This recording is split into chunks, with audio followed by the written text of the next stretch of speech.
Парлы бию. Ә ул чакта кыры август иде. Һәм төн иде безне яшергән. Бийек яр өстендә парлы бию рәшә иде ерак дәвердән.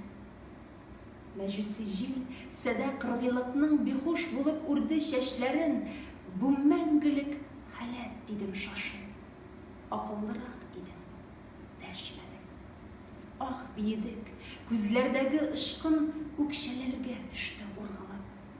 Искәрмәдек, давыл чәчәкләре эзебездә калды сузылып. Җилеп үтте, давыл чыктымыни, августлары безнең җәйләрнең. Танглар булды, вальслары, ятлар белән, ятка әйләнеп. Бөтерелде дөнья, кыргыйлыкның тамчысына кадәр күпсенеп, җаннар җәй эзләде, август көтте. Кайнар кочакларда үшегеп, һәм бу елда янә юеш август.